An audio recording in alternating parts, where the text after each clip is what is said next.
요즘 뭐 장안의 화제가 되고 있는 뭐 드라마 중에도 이제 이걸 소재로 한 드라마가 선풍적 인기를 끌고 있는데 그와 비슷한 일이 일어났다고 합니다. 손정혜 변호사님. 네, 한 아내가 우리 남편이 한 여성과 바람을 핀다, 부정행위란다라는 사실을 알게 됩니다. 그 불륜녀 상대방은 식당을 운영하고 있었고요. 어허.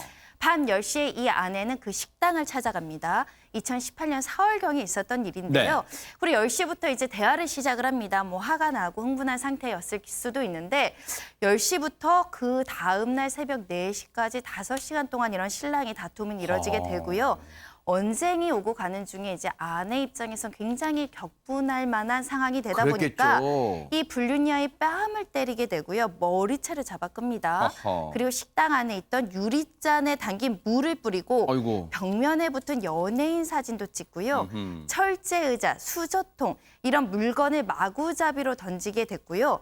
결국 이 상대 여성은 급성 경추 염자, 그리고 팔주에 타박상 등의 전치 2주의 상해의 피해를 입게 됩니다. 네.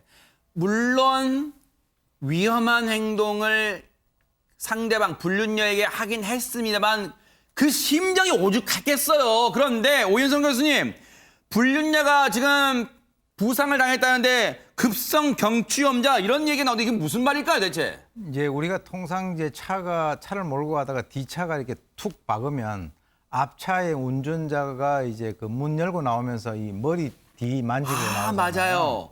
그게 이제 소위 얘기해서 강한 충격이 순간적으로 딱 되었을 때 목을 그 중심으로 해가지고 그 근처에 있는 인대라든가 이런 것들이 늘어나거나 찢어지는 그런 현상을 갖다가 우리가 급성 경추염자 염좌다. 이렇게 얘기를 합니다. 네. 그런데 이제 아무래도 이제 본처와 불륜녀 같은 경우는 도덕적 우위에 있는 사람은 불륜녀보다 본처가 될 테니까 이 처음에는 둘이가 이 얘기를 하면서 뭐 고분고분하다가 5시간 동안까지 얘기를 했다라고 하니까 뭔가 해결이 제대로 잘 안 됐겠죠. 그랬겠죠. 그러니까 이제 이 여성이 이 본처 같은 경우는 뺨을 때리고 머리채를 잡았다라고 하니까 아무래도 이제 고정되어 있는 상태에서 목의 어떤 그 뼈를 갖다 이렇게 움직였다라고 해가지고 급성 경추염자라고 하는 그 진단이 나왔습니다. 아니 근데 그러면 이 불륜녀는 자기가 부상을 당했지만 잘못한 게 있기 때문에 그냥 넘어갔습니까? 혹시 하재근 평론가님? 넘어가지 않고 신고를 했습니다. 허허. 신고를 해서 이 부인이 결국 재판을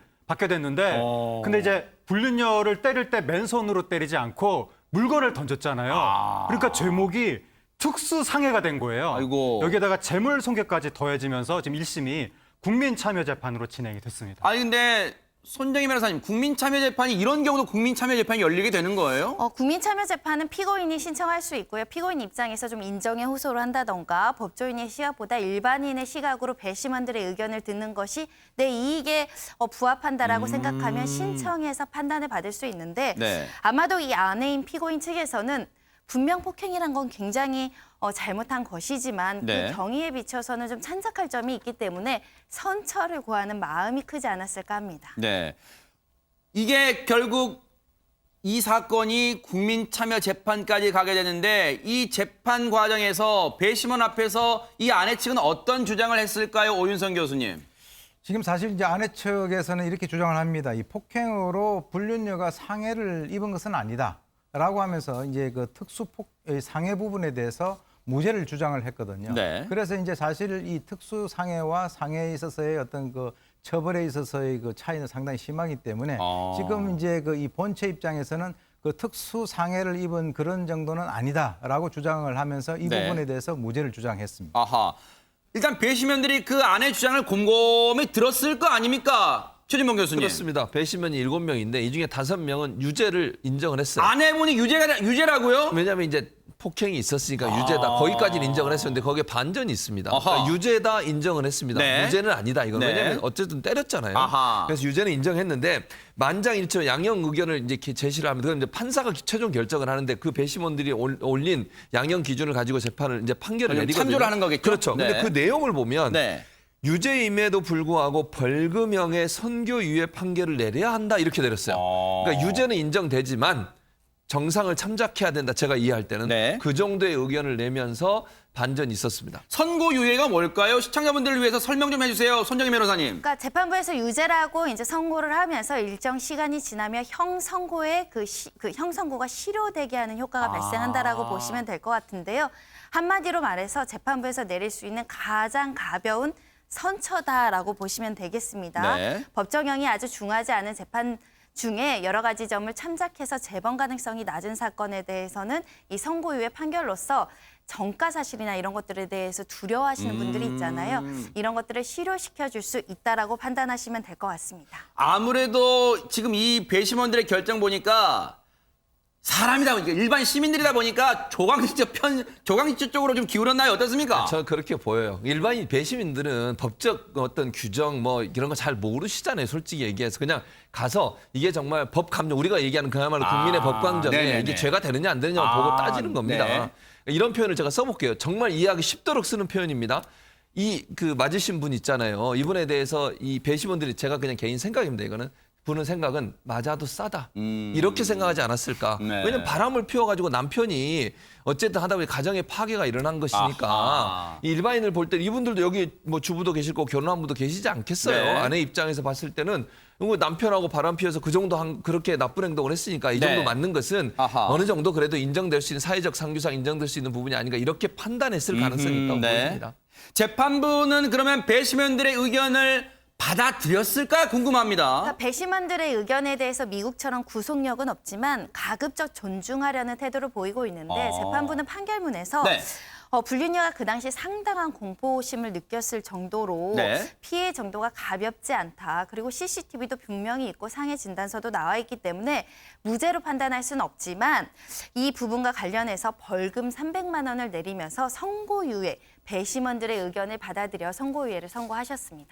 선고유예가 됐어요. 배심원들 의견을 거의 그대로 수용했다 해도 과언이 아닐 텐데 그러면 구체적인 이유가 있을 거 아닙니까? 그 재판부가 볼 때 선고유예를 한 이유가 있을까요? 세 가지 이유가 있습니다. 네. 우선적으로 이제 그 아내가 이 불륜녀가 그 제기를 했던 그 손해배상 소송과 연관해 가지고 판결 금액을 전부 다 지급을 했다는 거고요.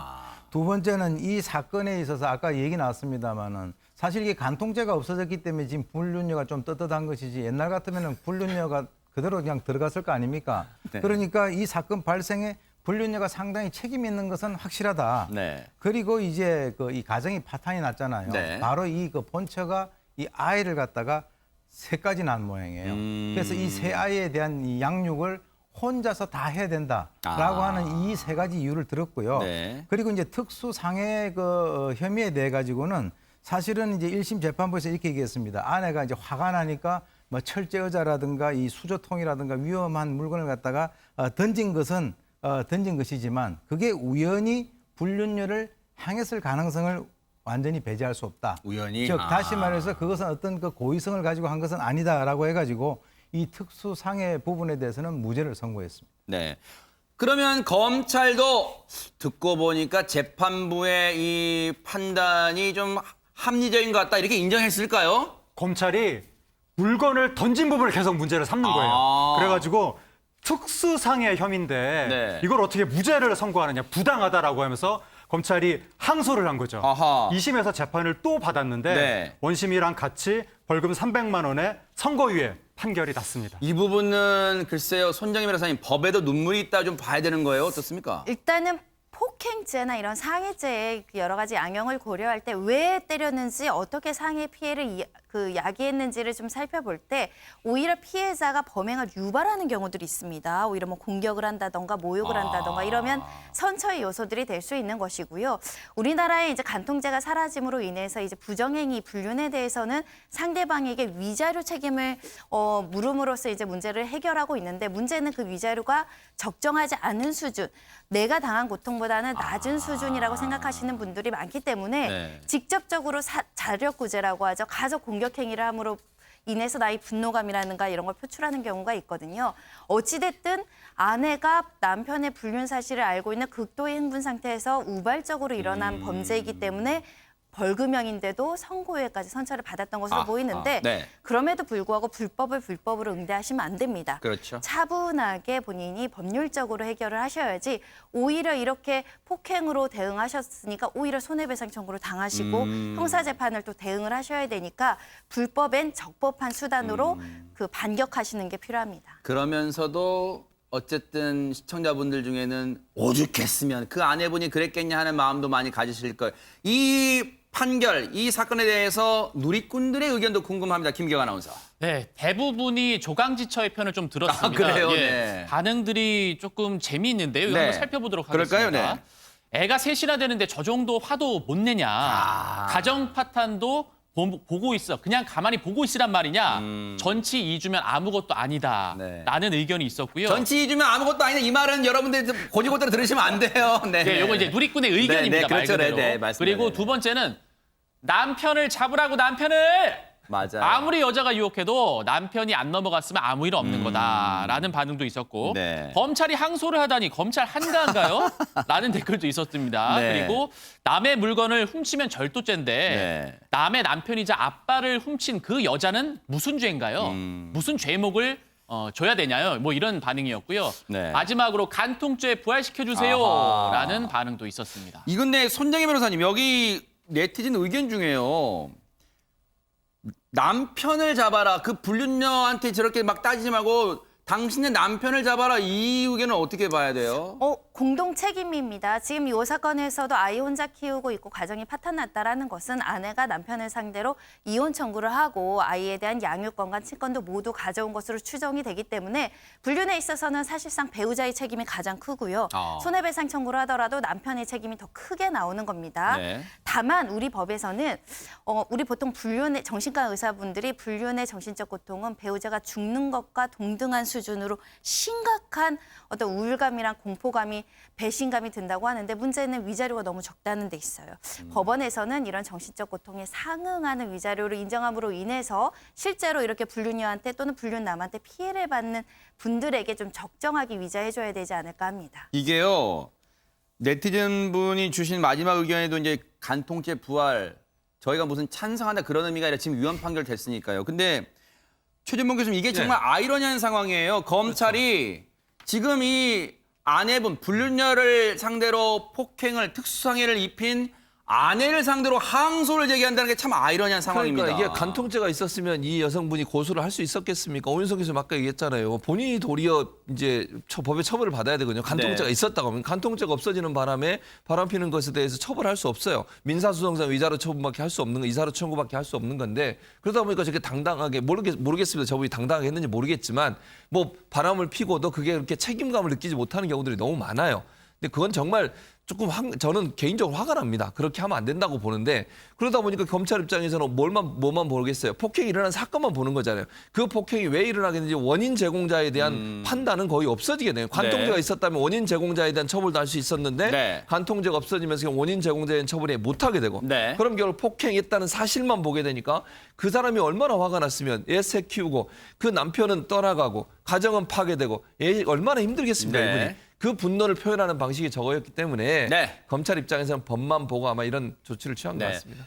그렇다 하더라도 100번 이해는 됩니다. 그 심정은 그렇더라도요. 우리 손정혜 변호사님 앞서 잘 말씀해 주셨죠. 부당한 방법, 불법의 행동으로 대응을 했다가는 오히려 이 역공을 당할 수 있기 때문에 화를 꼭 참고 적법한 행동으로 대응을 하는 게 어쩔 수 없습니다. 정말로 그런 상황을 좀 해보는 것도 필요하다. 오죽했겠습니까만 그런 생각을 해봅니다.